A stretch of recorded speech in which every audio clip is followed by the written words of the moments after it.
We'll now discuss how the actual grading looks within the context of a study. So when you open up any given study, and we're just going to open up some other study, something that hasn't been graded before. We'll open up the Daytona here with a prominent NFL neurofibrillator. And in this case, we have autofluorescence images. That's not within the scope of the ultra-wide field, so we'll make those disappear briefly. So as you see the images in front of you,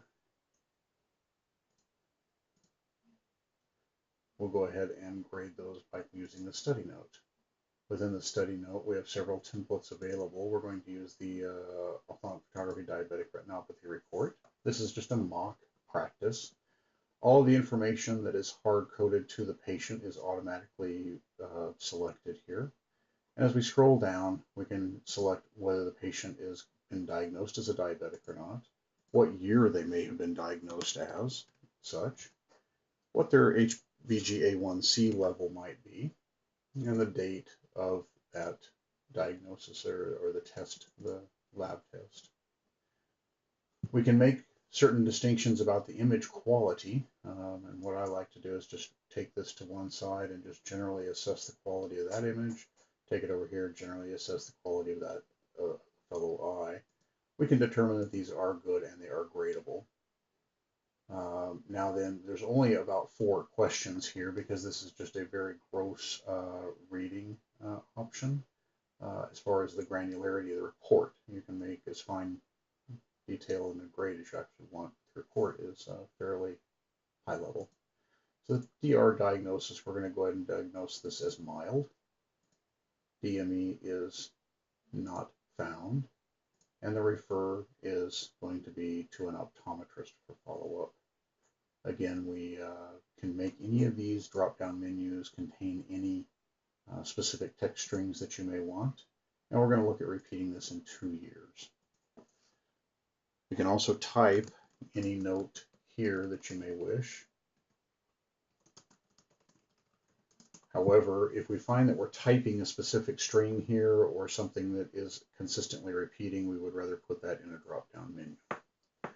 So we're going to drag this over here, look at the bottom, and we see that it automatically captures the logged in user to the Optos Advance and automatically says that you are the grader. And then we're going to save this. Once we've saved this, we're going to go back to the patient directory and just show how this looks.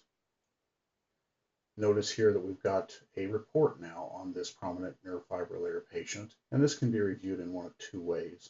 In the first way, you can click directly on the report, and you are looking now at a report which we just filled out, again, not editable now because it's been saved and is final. You can print the report from here to any normal printer. Again, I will remind you that we will have options that will allow inclusion of a small thumbnail of the image or images here. That can be part of the report as well. Now, you can also, though, reopen the study and look at the report that way again in the context of being with the images.